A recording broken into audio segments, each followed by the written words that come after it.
সমাজ বিজ্ঞান বিষয়ত মেট্ৰিকৰ পৰীক্ষাৰ্থীক অতিৰিক্ত নম্বৰ দিয়া হ'ব। ফেচবুক যোগে মুখ্যমন্ত্ৰী ডক্টৰ হিমন্ত বিশ্ব শৰ্মাই এই ঘোষণা কৰিছে। সমাজ বিজ্ঞানৰ প্ৰশ্ন জটিল বুলি মুখ্যমন্ত্ৰীগৰাকীক আপত্তি দৰ্শাইছিল একাংশ পৰীক্ষাৰ্থীয়ে। আৰু পৰীক্ষাৰ্থীসকলৰ আহ্বানলৈ সঁহাৰি জনাই মুখ্যমন্ত্ৰীয়ে নম্বৰ বঢ়াই দিয়া হ'ব বুলি মত প্ৰকাশ কৰিছে। আৰু মুখ্যমন্ত্ৰীয়ে ফেচবুক লাইভত নম্বৰ বঢ়াই দিয়াৰ কথা ঘোষণা কৰাৰ পাছতেই উৎফুল্লিত হৈ পৰিছে মেট্ৰিক পৰীক্ষাৰ্থীসকল।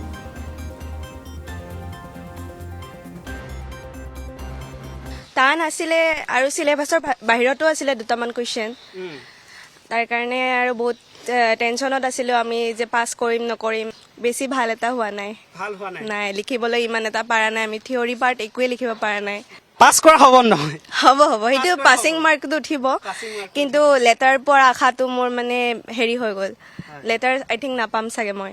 57 ধৰা হওক চৰকাৰে ডিম্বুক নামৰ গাঁওখনত এখন চিকিৎসালয় স্থাপন কৰিলে। চিকিৎসালয় হিন্দুসকলক বিনামূল্যে চিকিৎসা প্ৰদান কৰা হয়। অইন ধৰ্মৰ লোকে চিকিৎসাৰ খৰচ পাতি নিজে বহন কৰিব লাগে। ভাৰতৰ দৰে এনে এখন দেশ চৰকাৰে তেনেধৰণৰ ব্যৱস্থা ল'ব পাৰিবনে? তোমাৰ মতামত দাঙি ধৰা। এইটো কুৱেশ্যনটো আমি কি ক'ম, মানে পৰীক্ষাৰ সময়ত আমি নিজেই মানে কুৱেশ্যন বিচাৰি তত পোৱা নাই। তাৰ ভিতৰত এনেকুৱা কুৱেশ্যন দি দিছে আৰু মানে আমি নাৰ্ভাছ ফিল হৈছোঁ। সেইটো তাৰ ভিতৰত আৰু কিছুমান কুৱেশ্যন আছে এনেকুৱা যে এনেকুৱা লিখিব পাৰিলানে নাই? লিখিব পাৰিছোঁ, কিবা কিবি লিখি থৈ আহিছোঁ, কাৰণ কি খালী পেজ জমা দিব নোৱাৰোঁ। এইটো এনেকুৱা টেবুল থকা কুৱেশ্যনো আহিছিলে। এইটো মানে আমাক কেতিয়াও প্ৰেক্টিচ কৰোৱা নাই। এনেকুৱা বস্তু আমি কেতিয়াও পোৱাও নাছিলোঁ। সেইকাৰণে চোৱাৰ লগে লগে আমি বহুত মানে অলপ নাৰ্ভাছ হৈ গৈছোঁ। সেইবাবে ভালকৈ লিখিব পৰা নাই। এতিয়া মোৰ ভাল লাগিল শুনি, কালি ৰাতি আমি যি ভিজুৱেলটো পালোঁ মুখ্যমন্ত্ৰীগৰাকীৰ, সেইকাৰণে বহুত ভাল লাগিল। আৰু আমি আনন্দত মানে থাকিব পৰা নাই। ছ'চিয়েলটো লৈয়ে বিষয়টো লৈয়ে ভয় আছিলে পাছ হ'ম নে নাই, কিন্তু মুখ্যমন্ত্ৰীগৰাকী ক'লে যে অতিৰিক্ত নম্বৰ দিব, সেইবাবে বহুত আনন্দত আমি।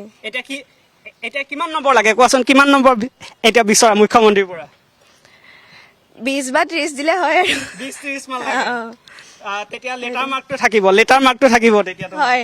বাকীকেইটা ঠিকে হৈছে। ছ'চিয়েল চায়েন্সটো অলপ বেয়া হৈছে, মানে টান হৈছিলে পেপাৰটো। পঢ়াৰ ভিতৰত অলপ আহিছে, বেছিভাগেই অহা নাই। কৰাটো গোটেইকেইটাও এটাও এৰি থৈ অহা নাই, গোটেইকেইটাই টাচ কৰিছোঁ। তথাপিও যাক খুজিছোঁ তাহঁতে সেয়ে কৈছে 10-20 নম্বৰমান দিলে হয় আৰু লেটাৰ মাৰ্কটো উঠি যাব।